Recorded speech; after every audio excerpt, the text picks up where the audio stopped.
Күз мезгілінің сұлулығы. Күзде күн суытып, жапырақтар сарғайып жерге түседі. Күз мезгілін алтын күз деп те атаймыз, себебі сарғайған жапырақтардың барлығы жерге түсіп, жер алтын түске боялады. Сонымен қатар күз мезгілі өзінің мерекелерімен де керемет. Жалпы айтқанда, күз мезгілінің сұлулығына көзің тоймайды.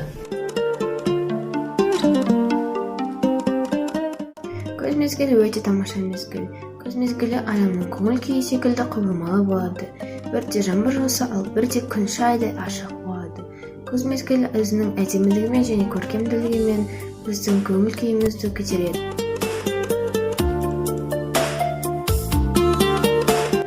Сәлеметсіздер мұғалімдер мен оқушылар. Күз мезгілінің сұлулығы. Күз мезгілі адамзатқа жалпы пайдасы зор. Жаз бойы егін егеміз, бау-бақшаға күтім жасаймыз.